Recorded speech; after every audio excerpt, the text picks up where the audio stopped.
Welcome back to Abhyudaya classes UP. आज की इस वीडियो में हम देखने वाले हैं हमारा पदार्थ विज्ञान का आदर्श पाठ्य योजना, जिसका टॉपिक है प्लास्टिक। जैसा कि अपने पिछले वीडियो में हमने जैविक विज्ञान का पाठ्य योजना, जिसका टॉपिक था पौधों के भाग या पौधों के विभिन्न भाग, इस टॉपिक का हम आदर्श पाठ्य योजना हमने डिस्कस किया था और कहा था नेक्स्ट वीडियो में हम पदार्थ विज्ञान का आदर्श पाठ्य योजना हमें कैसे लिखना है, कैसे बनाना है, इस पर चर्चा करेंगे। तो चलिए देखते हैं। हाँ, आगे बढ़ने से पहले अगर आप चैनल पर नए होंगे और अभी तक अभ्युदय क्लासेज यूपी को सब्सक्राइब नहीं किया होगा तो प्लीज़ एक बार से चैनल को सब्सक्राइब अवश्य कर दीजिएगा। एंड वीडियो पसंद आएगी तो लाइक एंड शेयर भी अवश्य करिएगा। चलिए देखते हैं प्लास्टिक का आदर्श पाठ्य योजना हमें कैसे लिखना है और नेक्स्ट वीडियो में हम देखेंगे इसका हमें टीएलएम कैसे बनाना है। जैसा कि आपको पौधों के विभिन्न भाग का जो हमने आदर्श पाठ्य योजना डिस्कस किया था, उसका भी टीएलएम आपको चैनल पर मिल जाएगा। अगर आपको उसकी आवश्यकता है तो आप एक बार से चैनल पर चेक कर सकते हैं, आपको अवश्य ही मिल जाएगा। चलिए देखते हैं।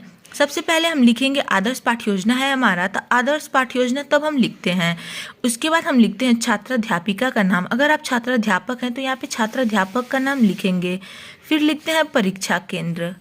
फिर हम एक बॉक्स बनाते हैं जिसमें लिखते हैं दिनांक। आप जिस दिनांक पे आपका परीक्षा होगा वो दिनांक यहाँ पे लिखेंगे। आदर्श पाठ्य योजना जिस दिनांक पे आप पढ़ाएंगे। उसके बाद कक्षा 8 का ये हमारा टॉपिक है।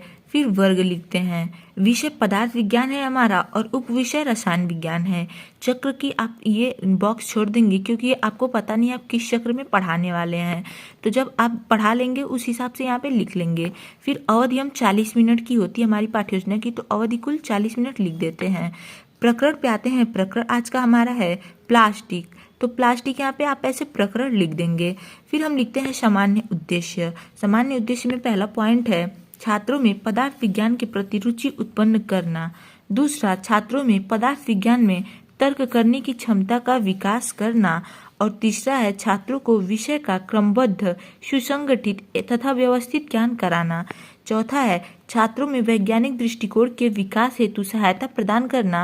और पांचवा, छात्रों में प्रयोगों से संबंधित सामान्य कौशलों तथा उपकरणों के विषय में ज्ञान प्राप्त कराना। नेक्स्ट है विज्ञान शिक्षण द्वारा बच्चों की मानवीय शक्तियों का विकास करना। तथा आखिरी पॉइंट है हमारा 7वां, छात्रों को वैज्ञानिक सिद्धांतों तथा तथ्यों को उपयोग करने की क्षमता प्रदान करना। ये हो जाएगा हमारा सामान्य उद्देश्य। फिर हम आते हैं अनुदेशनात्मक उद्देश्य पे। अनुदेशनात्मक उद्देश्य या इसे बहुत से कॉलेज में विशिष्ट उद्देश्य भी लिखवाया जाता है। बहुत से कॉलेज का फॉर्मेट होता है, आपके कॉलेज का जो होगा आप उस हिसाब से चेंज कर लेंगे। यहाँ पे विशिष्ट उद्देश्य होगा तो वो लिखेंगे। इसमें हम 3 उद्देश्य लिखते हैं, ज्ञानात्मक, बोधात्मक और क्रियात्मक उद्देश्य। ज्ञानात्मक उद्देश्य में लिखेंगे छात्र प्लास्टिक के बारे में बता सकेंगे। फिर आते हैं हम बोधात्मक पे। बोधात्मक में लिखते हैं छात्र प्लास्टिक के गुणों की व्याख्या कर सकेंगे। और क्रियात्मक उद्देश्य में लिखेंगे छात्र प्लास्टिक का दैनिक जीवन में प्रयोग कर सकेंगे। फिर हम लिखते हैं सहायक सामग्री। सहायक सामग्री आप जो भी यूज करेंगे, जैसे यहाँ पे लिखा हुआ है चार्ट पर बना हुआ प्लास्टिक की वस्तुओं का चित्र, तो आप यहाँ पे लिख देंगे सहायक सामग्री में जो भी आप यूज करेंगे वो यहाँ पे लिख देंगे। फिर शिक्षण विधियां लिखते हैं हम। शिक्षण विधियां में 3 विधियां लिखेंगे, प्रश्नीकरण विधि, स्पष्टीकरण विधि और प्रदर्शन विधि या प्रयोग प्रदर्शन विधि। फिर पूर्व ज्ञान लिखेंगे। पूर्व ज्ञान में लिखते हैं छात्र प्लास्टिक के विषय में सामान्य जानकारी रखते हैं। यहाँ पे होता है इतना हमारा कंप्लीट पूर्व ज्ञान तक। अब हम आगे बढ़ेंगे प्रस्तावना के प्रश्न की ओर। प्रस्तावना का प्रश्न लिखेंगे, इसमें एक बॉक्स बनाएंगे जिसमें क्रम संख्या, छात्राध्यापिका है तो छात्राध्यापिका कथन, छात्राध्यापक है तो छात्राध्यापक कथन। फिर छात्र छात्रा प्रत्याशित उत्तर लिखेंगे। इसमें कुछ प्रश्न करते हैं, जैसे यहाँ पे पहला प्रश्न है हमारा, हम सब्जी, फल, राशन आदि सामान कहाँ से खरीदते हैं। छात्र बताएंगे हम सब्जी, फल आदि सामान दुकान से खरीदते हैं।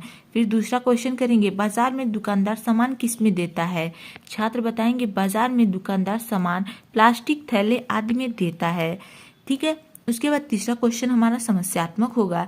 ये है प्लास्टिक के बारे में आप क्या जानते हैं। यहाँ पे छात्र हो जाएंगे मौन, आप लिख देंगे समस्यात्मक। ओके। इसके बाद हम लिखते हैं उद्देश्य कथन। उद्देश्य कथन में लिखेंगे आज हम लोग प्लास्टिक के बारे में अध्ययन करेंगे। यहाँ पे होता है उद्देश्य कंप्लीट हमारा उद्देश्य कथन। फिर हम आगे बढ़ेंगे अपने अनुदेशनात्मक प्रक्रिया की ओर।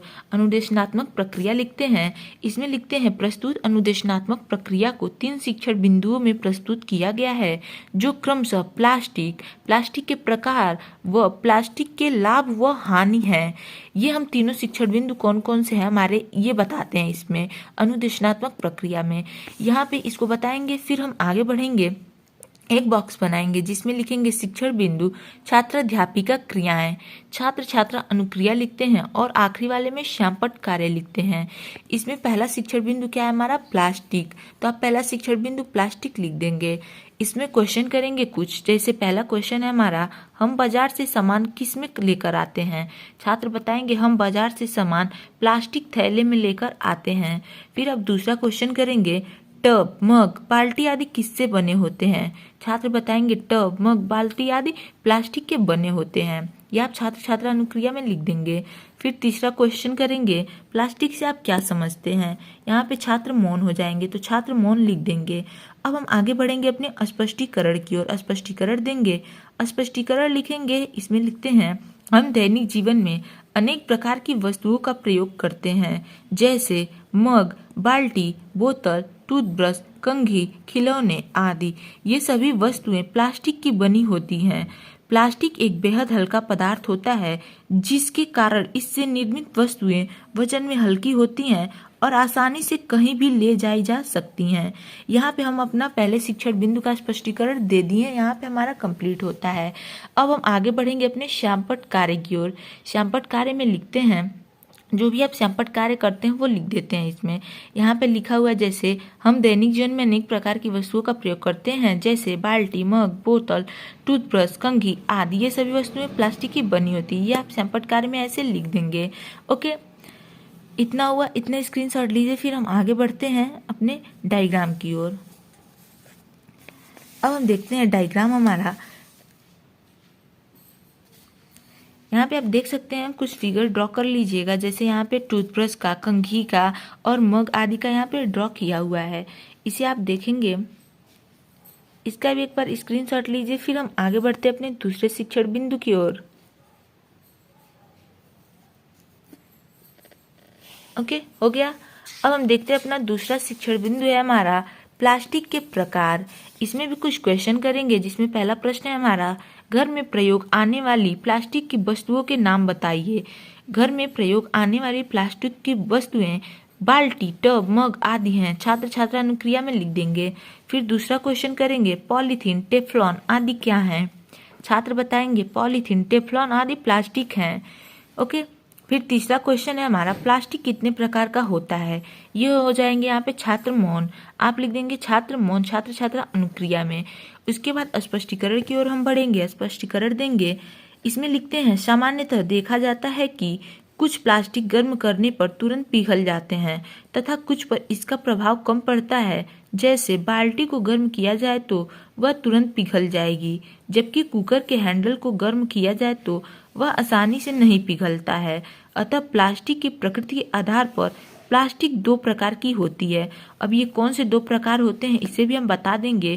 पहला है थर्मोप्लास्टिक और दूसरा थर्मोसेटिंग प्लास्टिक। ये आप दोनों प्रकारों के नाम यहाँ पे लिख देंगे।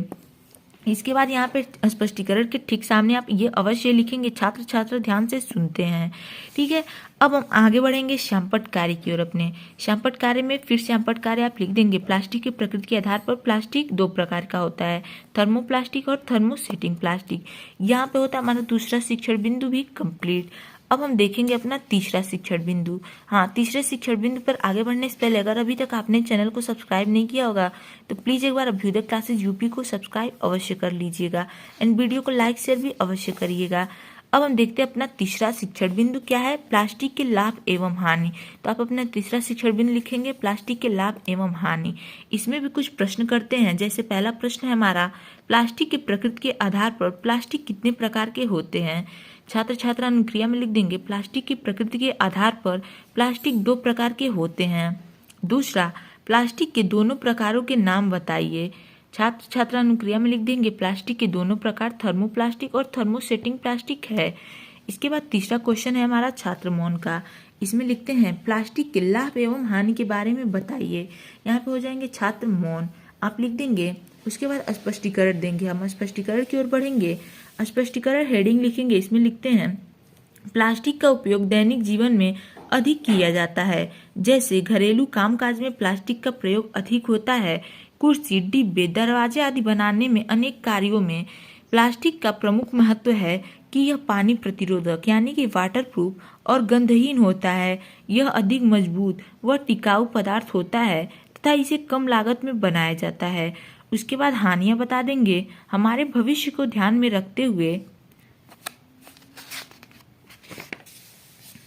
प्लास्टिक आदि का प्रयोग हमें कम और उचित मात्रा में करना चाहिए। जैसे प्लास्टिक आसानी से गल नहीं पाता है। इसको जलाने से बहुत सारी जहरीली गैसें निकलती हैं जो स्वास्थ्य और पर्यावरण को नुकसान पहुंचाते हैं। ये आपने तीसरा शिक्षण बिंदु भी आपका यहाँ पे कंप्लीट होता है, लिख दिया। अब हम आगे बढ़ेंगे श्यामपट्ट कार्य में। श्यामपट्ट कार्य में आप यहाँ पे देख सकते हैं जो लिखा हुआ है। आप जो भी श्यामपट्ट कार्य करते हैं वो इस बॉक्स में लिख देते हैं। एक बार इसका स्क्रीनशॉट लीजिए। फिर हम आगे बढ़ते अपने पुनरावृत्ति के या मूल्यांकन के प्रश्न की ओर। हाँ, आगे बढ़ने से पहले अगर आपको प्लास्टिक आप लिखते हैं इसका टीएलएम की आवश्यकता है तो प्लास्टिक का टीएलएम और पौधों के विभिन्न भागों का टीएलएम आपको चैनल पर मिल जाएगा। आप एक बार से जाकर अवश्य ही चेक कर लीजिएगा। चलिए देखते हैं अब हम पुनरावृत्ति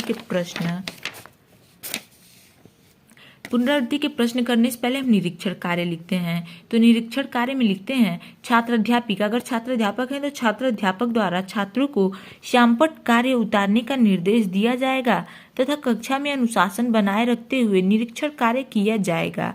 यह अपने निरीक्षण कार्य आप ऐसे लिख देंगे। फिर पुनरावृत्ति के प्रश्न हम लिखते हैं। पुनरावृत्ति के प्रश्न में कुछ क्वेश्चन लिखते हैं। जैसे पहला क्वेश्चन है हमारा प्लास्टिक के बारे में बताइए। दूसरा, प्लास्टिक कितने प्रकार के होते हैं। तीसरा, प्लास्टिक के 2 लाभ बताइए। और चौथा क्वेश्चन हमारा प्लास्टिक से होने वाले हानियां बताइए। ये हो जाएगा हमारा पुनरावृत्ति के प्रश्न। इसके बाद हम आते हैं गृह कार्य पर ही हमारा पाठ्य योजना समाप्त होता है। तो गृह कार्य अंतिम में लिखते हैं। गृह कार्य में लिखेंगे सभी छात्र घर से प्लास्टिक के बारे में लिखकर लाएंगे। सो गाइस, ये था हमारा आज का प्लास्टिक टॉपिक का आदर्श पाठ्य योजना। जैसा कि नेक्स्ट वीडियो में हमने पौधों के भागों के बारे में समझा था।